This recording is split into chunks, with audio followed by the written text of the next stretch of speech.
What's going on, everybody? It is that time again. The Sooners Illustrated Podcast, episode 119 on this Monday, October 14th, 2024. Josh Callaway, James E. Jackson, Tom Green. It's post-game reaction Monday. We were all in Dallas. Oklahoma got it absolutely handed to them by Texas, 34-3 in the Red River rivalry. Guys, let's not beat around the bush. This was a horrible game for Oklahoma. Pretty much all the biggest concerns you could have had going into the game were realized. The offense was awful. The defense ran out of gas. It looked like a very big gap in team overall quality. This game was not close, and Oklahoma is left sitting here saying, what do we do? We'll get into all of it. That's what we're here for. But in general, guys, this was an awful game for Oklahoma, and they got blown out by their biggest rival for the second time in 3 years. Yeah, it was a debacle. You have 2 weeks to prepare for this game coming off the bye week, and that's what you have to show for it. Yeah. It was bad. Again, I wasn't around for the 2022 game, but just looking at the numbers and knowing the context, you can make the argument that this result was worse. I think it is. Oklahoma it sounds crazy, but I think it is considering the context. Like you had a functional quarterback. You're coming off a bye week, and you manage just 3 points. No touchdowns, first time without a touchdown since that 2022 game. The only time the offense entered the red zone was on that final drive of the game. And embarrassing. The defense, gave them some opportunities early on. Offense didn't capitalize, and eventually the defense just the dam broke. They couldn't stop Texas forever. Obviously, Texas capitalized on some turnovers there at the end of the first half, and things just snowballed for Oklahoma. And it was about as bad a performance as you could have imagined for Oklahoma.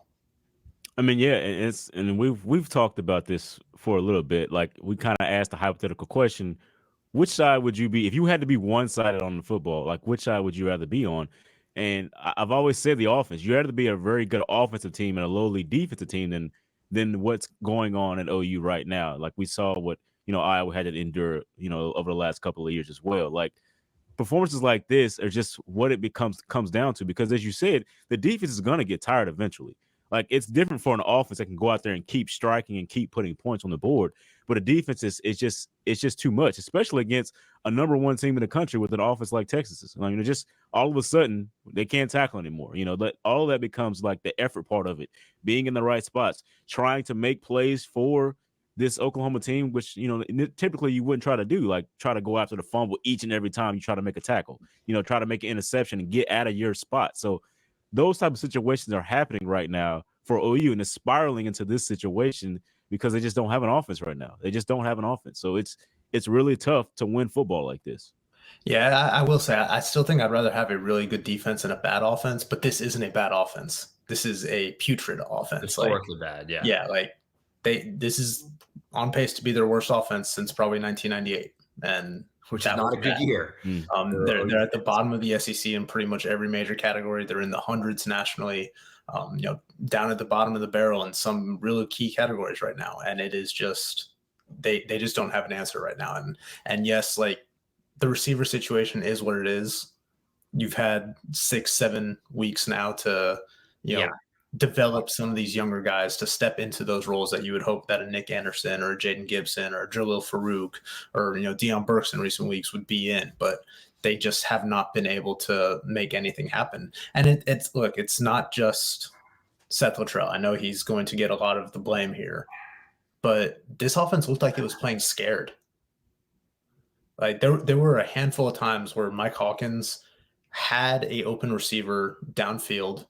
I remember one specifically, he had Gavin Sawchuk on a wheel route down the left sideline wide open. That would have been an explosive play, and just did not see him in his progression, or he just did not make the throw. And when you have those opportunities, when you're scheming guys open, you need to take advantage of that when the offense is as bad as it's been. Well, it starts up front, though. Like, before we even went on, we were talking about the offensive grades and the things that they did, the offensive line grades and the things that they did. I think Hawkins knows, like, if that first or second option is there, I've got to look to run. Like, obviously, that on that play you're talking about, Sawchuk was on his left side, so he was looking right. So he would have to scan through the whole field to get back to that read. maybe I don't know where that's supposed to be in that play where his read's supposed to be there, but it starts up front. You don't think you have the time, and when that starts happening, your internal clock speeds up. You don't have this guy here. You get out of there, and I think that's what Hawkins did a lot because Josh, you said it after the game. It was like the pendulum has swung to where first it was Jackson Arnold who was too free with the ball, and now you got Michael Hawkins who's just too kind of like too tight with the ball, not taking any chances at all. So I think that's what it's come down to on that. Like it's all pretty bad at this point. Like everything is knocking the other person down, knocking the other unit down. So it's difficult right now. The offense is a complete disaster. No matter how you slice it. I mean, like Tom said, they are statistically, which we're half through the season, so it's not like that's some anomaly at this point. We're literally halfway, 6 out of 12 games. Statistically, one of the worst in the entire country. Certainly one of the worst in Power 4. The company they keep right now is Kennesaw State. That's the teams that are mentioned, and I'm sure everyone saw. I know Tom saw it because he quoted it. The Max Olson stat this morning: 13 plays of 20 yards this year. 13. We are 6 games in. There are teams. I know Ole Miss was one of them that was cited that have that many in one game. I think Miami was the other. That's where Oklahoma's supposed to be. They have 2 rushes of 20 yards this year. They were both against Temple. That was forever ago, and Temple is awful.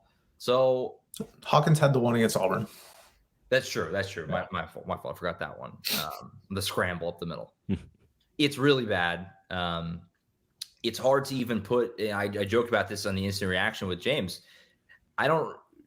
My vocabulary isn't wide enough to properly describe how awful it is.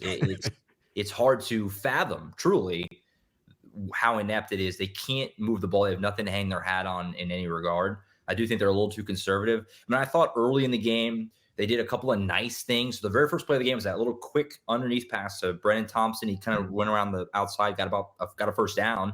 They took a shot to J.J. Hester after that. Didn't connect on it, but they took a shot.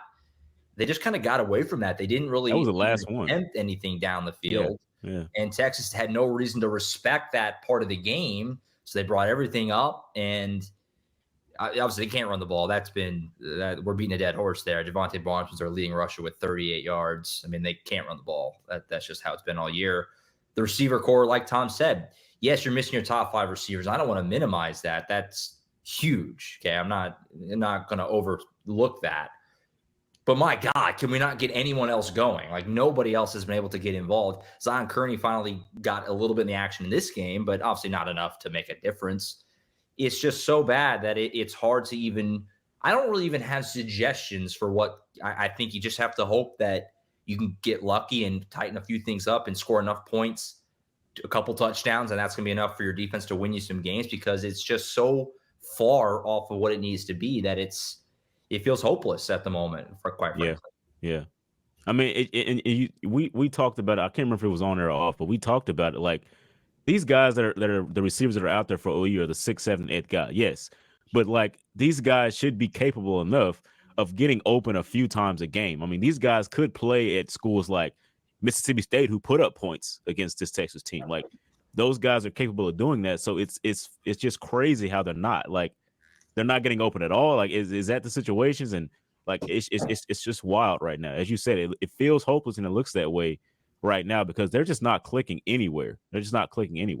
And you had some hope coming out of the Auburn game. Like maybe they figured some things out here, but it did not. That wasn't the case. Maybe Auburn had just gave them that game. Like many people had said before, maybe that's what it was. Yeah. It's hard to wrap your mind around like how bad an offense performance this was. Like it is 237 total yards, 3.4 yards per play, which was, I believe, just marginally better than that 2022 game when they did not have a quarterback. 11 of their 13 drives went for 20 yards or fewer, including 3 of them that lost yards. There was that one drive where they started the ball at basically midfield at their own 49-yard line, picked up a first down, and still finished that drive with minus 12 net yards. Like I said, longest drive of the game was the last one where they went 15 plays and however many yards before, getting stopped there in the red zone. That was the only trip in the red zone. Like the defense put them in position early in this game to compete. and Oklahoma just fumbled its chances away, quite literally. Literally, yeah. Like coming out of that first quarter with it only being 3-0, that's almost inexcusable. Like you need to be up at least 10-0, given the field position that you were in, the takeaway you got on the third play of the game. You need to be able to capitalize against a team like Texas, because like Brent Venables said, the margin for error is so slim against a team that good. And if you don't, make the most of your opportunities, this is what's going to happen to you. The offensive line got whipped all game long. I was struck. There was not one play in particular that I thought was more of a better microcosm. I watched the game back this morning, guys. Always do on Mondays. It was awful. It didn't get any better on the rewatch. Early in the fourth quarter. Now the game's obviously pretty much over. Early fourth quarter. I think it was 24-3 at the time, which felt like 80. 24-3. Texas rushed 3 guys, and got a ton of pressure on Hawkins. He had to roll out. He had to throw it away, and Oklahoma got hit with a holding call. On a play where Texas rushed 3 guys, they had to throw it away and got a holding call. I mean, there's not one play that I think better summarizes the day. It was just one of those, Kirk Herbstreit was doing the broadcast. He called it early in the second quarter. Oklahoma's not going to be able to score. I was kind of surprised he was so bold about it. Obviously, I knew what was going to happen, so I knew he was right. But like 10 minutes left until halftime, he said it's hard to imagine Oklahoma scoring any more points in this game if they have to drive the length of the field. He was kind of making a point. The defense is going to have to force turnovers to have a hope. And he was completely right. He recognized that early, that there's no shot here. It's hard to believe. Let me ask you guys this, because it got brought up post game, and I'm not, I'll offer my opinion about it. I'm not going to influence anything now. Would you have considered a quarterback change or no? Because it got brought up after the game, and it's getting brought up now. Should there be conversations about giving Jackson Arnold another look? So I'm going to ask you guys. I'm going to bring it up. That's why we're here. Should they have considered that on Saturday, or no point? I think in game, I don't know if you can do that, because I think you just you shoot Michael Hawkins' confidence if you pull him like you did Jackson Arnold a few weeks back. Now, do you evaluate the position moving forward and figure out what you want to do? Yeah, I think you kind of have to, because this offense isn't cutting it out no matter who's back there. You need to figure out what the best course of action is. And it seems like right now that they're committed to Michael Hawkins. Brent Venables, said he didn't consider making a change. Seth Luttrell said that they're committed to Michael Hawkins right now, but they need to figure out some way to just sustain drives and move the ball. You can't just sit around until the fourth quarter of games before you start moving the ball at all. It's just, I don't know, man. I don't have the answers. I'm not paid enough to have the answers for this. It's baffling. I don't think there would have been a reason to. I feel like, because as we mentioned, what would have Jackson Arnold been able to do that Michael Hawkins wasn't doing in that certain situation? Like Hawkins just missed, 2 reads, a couple of reads here and there. There's I don't understand how Jackson would do that, because the offensive line, as you said, it was so bad, there was nothing he could have done either. Like, the issue isn't just a quarterback issue; it's the entire project at this point. The entire package there is what's not working, and so a different quarterback doesn't fix it. That's been the case for OU a couple of years now, where the quarterback change made all the world of difference, but that's just not the case this year. It's just not there. If you're going to do that, you're going to throw a guy in like, Casey Thompson instead of Jackson Arnold anyway, because you're going to get a guy that's more experienced in that type of environment. Jackson Arnold hasn't played in that environment either. So like, what have that have done? I don't know. So yeah, I don't think there was a reason to even think about it, as Brent Venables said, which he's not going to say yes he did right in front of right in front of Michael anyway. But we'll see what happens. Going forward, I don't know. I like I said, I think it's the entire package. So like as of right now, it's just, you got to hope to get your receivers back. I think that's in the post game. Like, that's the biggest thing that's the only good thing you can look forward to. It's like, maybe they get their receivers back and it could change some things. But as of right now, it's just not I don't know. That wouldn't have helped, I don't think. Yeah, I don't know how you could bank on that at this point. That's true. Burks can be back at some point. Yeah, but yeah. But like, what are you going to do? You know, that's the only thing you can think of. No, I mean, I agree. I mean, this is the point I was making earlier in the year. Whenever the original call for Jackson Arnold to get benched was happening after Houston, we'll say, and I said at that time the same thing that James just said, basically, which was the problems with this offense are far beyond the quarterback. No quarterback in college football will be able to work with the situation that they currently have. I completely believe that. So the same people who do the whole they should have kept Dylan Gabriel thing, that may be true. I don't know. It wouldn't make any difference. The offense would be a disaster with Dylan Gabriel. It'd be a disaster with any quarterback in college football. I feel very confident in saying that. Now, I did, again, to completely summarize, I did agree with benching Jackson against Tennessee because he just kept turning it over. Okay, at a certain point, you have to try something. So at this point, I think you do continue to roll with Hawkins. I think he gives you that extra dynamic with the run. But I will say this, I think it's a conversation. You know, you're at least probably looking at it or thinking about it. But if you do it, you got to roll with it. I think pretty much whatever you go with, you can't be doing the musical chairs back and forth. Yeah. It's got to, if you're going back to Jackson, it's Jackson's job. If you're sticking with Hawkins, it's Hawkins' job. And if you do the musical chairs thing in today's college football world, you really run the risk of both guys portaling when it's all said and done, as opposed to probably just one, whoever's not your guy. So, yeah, I don't know. It's a mess. We'll say that. It's a mess. Like Tom said, the first quarter, you know, they did a lot of good things. Even offensively, they did a couple things to move the football, but didn't capitalize enough. Defense gave them a shot. The second quarter is where it all fell apart, and that's really where the game was decided. Defensively, a couple of just really bad missed tackles, and then the Hawkins fumble led to an immediate quick change again. What did you guys think of the defense overall? I mean, it wasn't great, obviously. It wasn't their best performance by any means, but at the same time, you know, they came out hair on fire at the start, which they've been really good about getting off to good starts defensively this season. They've been excellent in that area.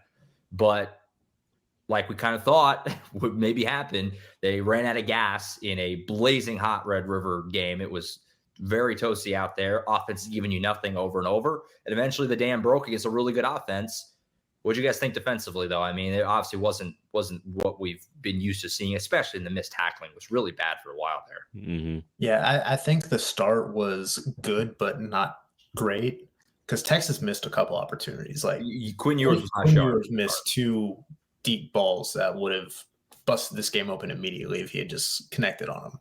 So, like, you know, you make your own luck sometimes, and, you know, they did a good job of getting some pressure on him early there. And again, like, they held Texas to 13 yards, 9 plays, a pair of 3-and-outs, and an interception in that first quarter. You cannot ask for more from the defense unless you're asking them, you know, you're asking Billy Bowman to score that touchdown on the pick, which obviously he's capable of doing, but, you know, it's not always easy to return an interception through traffic like that. I mean, he dove for the ball, so he's not, you know, NFL, maybe he could have done it. Yeah. But like after that, I mean, I think after the defense saw that, you know, they only had a 3-0 lead after the first quarter, like eventually that pressure gets to you, and it's just hard to sustain that effort when the other side of the ball is not, you know, carrying its load. The missed tackles were bad, and this has been an issue like throughout SEC play now. I think they've got 43 missed tackles in 3 SEC games. They had 15 in this one. Zach Alley said there were 8 on that first Texas touchdown drive. Coming out of the bye week, you got to be able to clean those up, man. Like that's the thing that's so disheartening if you're an Oklahoma fan, like, about this performance overall in both aspects, is the mistakes that were made coming out of a bye week when you have that extra week of preparation and self-scouting and a chance to, you know, rest up and kind of refresh, and then you just come out kind of flat and you make some of these mistakes that have just been bubbling up to the surface every week. And it's rough, man. Like, I think it was Robert Spears Jennings said it after the game. It's like, it's about want to. And on Saturday, Texas's want to was greater than Oklahoma's want to, and it showed. Mm-hmm.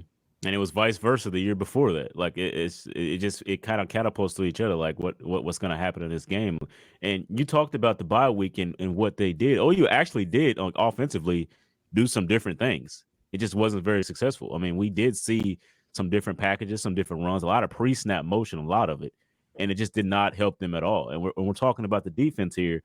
OU had Texas right where they wanted them in that first quarter. Like if if Archie Manning is the quarterback there, as you said, a guy that already had the momentum, of the past couple of games, it could have been a very different game for Texas, like in terms of more points put on the board because Quentin Ewers was rusty. I mean, that was obvious. He wasn't there. And so OU's defense getting those stops early, that was supposed to be the difference in this game to where OU's offense can capitalize and get ahead of Texas early and put them in a bind. And they just couldn't do it. And when you can't do it, eventually, as even Josh said, the dam breaks. Like it just that's what happens. It sparks down. And as I said, they're trying to go after the football now. They're trying to, strip the ball instead of going for a full arm, wrap up tackle, a full body tackle. They're trying to do all these other things. Now they're taking angles that they shouldn't be taking, and they're getting just juked out and just missing their assignments. And so it all sparks along with each other. So it was tough. I mean, defensive performance obviously was not where OU wanted it to be, especially in the second quarter, which was really like that 3 to 5 minute span that really turned the game around. I mean, it was just bad. I mean, they got a strip that went into the end zone and they just couldn't. The last guy, Dennis Stutzman, couldn't beat Silas. What was his name? Silas Bolton. Bolton. Yeah, Silas Bolton to the football in the end zone. I mean, it was just those type of situations. And once that happened, like you don't get those small things like, all right, it may not be the day for us. They got all those last year. Yeah, they got them all last year. And again, that goes back to the effort and the want to. It's like Silas Bolton was sprinting to that ball. Danny Stutzman, I think, was slow to react, and like as soon as out of gas a little bit. Yeah, it seemed like he either ran out of gas or just like didn't have. Then he ain't outrun Silas. Regardless. Yeah, I guess even with the effort. When you watch the replay, I'm not saying like Danny was like little finger or anything, but like as soon as like he recognizes that Silas is like diving for it, I think at that point you're just hoping that he go out of bounds. He falls on it and like can't get it and just like bounces out of bounds and then it's a touchback or whatever. That was one of those, because last year all those types of moments went their way, it seemed. Other than maybe the block punt or whatever. Right. But why can't we get a defensive call in on time? It happened a lot yesterday. In particular, when it was 14-3, I think it was it Wisner, I believe, had the long touchdown run, right? That Robert Smith-James was running on the field like as that play was being snapped, and then he was out of position and missed the tackle that sprungboard the whole thing. Let's take a time out there. You have two, there's late, that's one of those like inexcusable coaching mistakes that just make no sense. There's that much confusion in a big moment, and that's been a recurring theme, unfortunately, the last few years. I remember after the Kansas game, Venables talked about that, and that big fourth down conversion sure took a timeout that cost them in that game. Who knows what? I mean, it probably doesn't make a difference in the long run, but it was 14-3 at that point.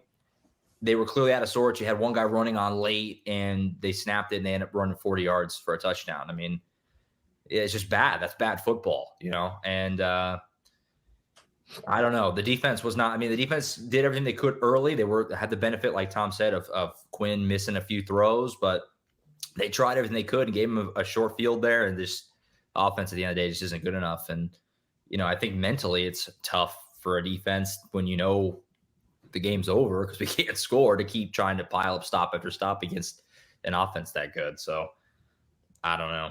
I don't know. It was really bad. Just bad vibes, bad. It was. I mean, one positive if you want it on defense was Eli Bowen was fantastic in this game. Highest rated freshman in the country. It makes sense. I mean, he plays much bigger than his stature. He was awesome in this game. But other than him, can you say anyone had a good game? I don't think you can. I mean, Ethan Downs had a sack early on. First play was first play. Billy led them in missed tackles with 3. I mean, Eli Bowen even was credited with a couple missed tackles for as good as he played.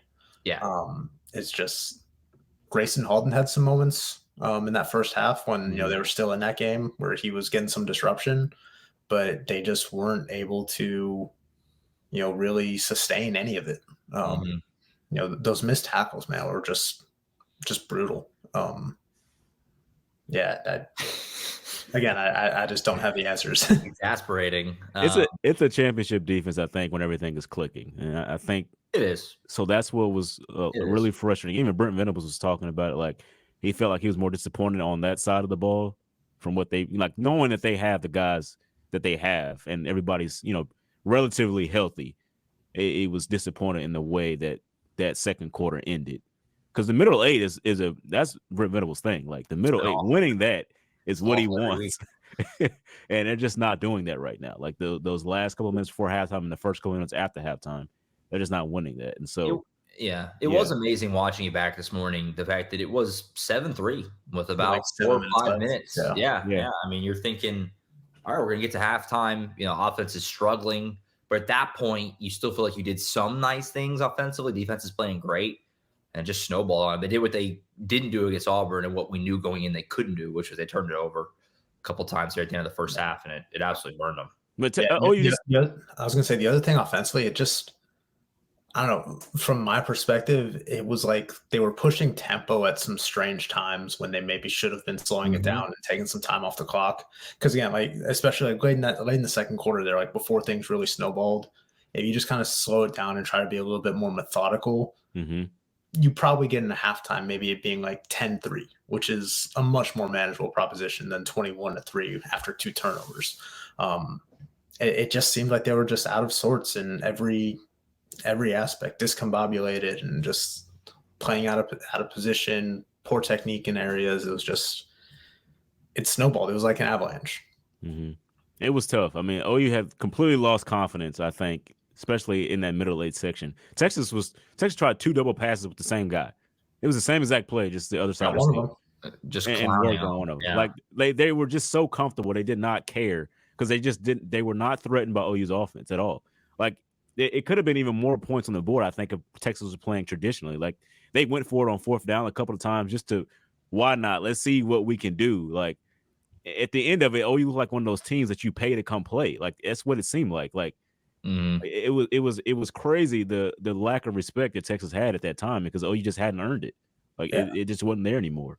Yeah, to me, the coin toss said a lot about what Texas thinks of Oklahoma's offense. Yeah, like Texas wins the toss and chooses to receive when you see most teams choose to defer to the second half, and Texas is like, nah, we'll put our offense out there and test this Oklahoma defense because we're not concerned about what Oklahoma's offense can do right now. Yeah, if you score, the game's over. I mean, that's probably what you're thinking. Like, yeah, no, I back. Tom brought it up earlier. I do think this is worse than 2 years ago. I mean, 2 years ago they had, one hand tied behind their back without Dylan Gabriel. Had literally no functioning quarterback at all, and they were literally running Braden Willis out there. They had Eric Gray throwing passes. I mean, it was absurd. This was basically your team, and I know you're missing the receivers. Again, I don't want to overlook that, but it still shouldn't be that bad. It shouldn't be that bad, no. Stunning. So, obviously we'll look ahead. We always do. Where do they go from here? You are halfway through your season. You're still 4-2. So, I mean, as far as can the season be salvaged from a literal standpoint? Yeah. I mean, you're 4-2. But coming into the year, we all said, 8-4, 9-3, perfectly respectable with the schedule. I think the can isn't in the literal sense. It's more in is how are they going to win games if this is the offense? Major gut check time this week with South Carolina. Obviously, we'll preview the game later in the week, but this feels like an absolute fork in the road type of moment for what this season is going to be moving forward. Can it be salvaged, guys? Or is this just is what it is and they're going to just lose a bunch more games? Where are you guys kind of at moving forward now? I mean, I think it can be salvaged. Like, I think 8 wins is like, I don't want to say necessarily realistic. Like, okay, it's realistic, but I'm not saying like they will get there, but it's like, it's within reach. I don't think they're going to play a defense as good as Texas is the rest of the year. Like Texas's defense, like that is a complete team in all phases. Even though their kicker missed a couple gimmies there at the end of the first half. But that Texas defense is really good and just absolutely stymied at anything that this offense wanted to do. I think that they can find a little bit more success. South Carolina's got a really good defense too. Don't get me wrong.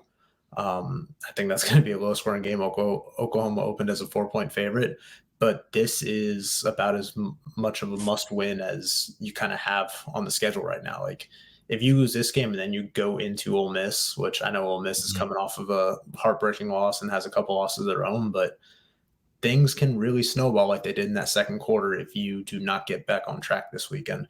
And you hope that you can get a Deion Burks back. You hope that Jalil Farouk can come back in a couple weeks as he kind of gears up after getting the boot removed last week. And maybe those weapons can help the offense a little bit more. But again, they need to lean on their defense because that is the strength of this team. But the offense has to show some sign of life. They have to figure out something, or else it's going to end poorly this season and probably end poorly for some people on staff.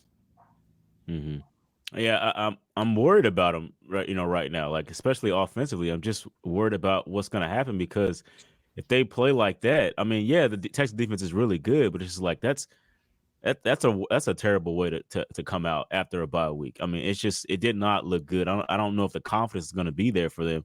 And South Carolina is just not a gimme game like maybe we thought going into the season. I mean, they've played some of the top teams in the country really close over their schedule. I mean, LSU and Alabama just last week. Yeah, like it's going to be a tough game, because I think, were those both on the road too?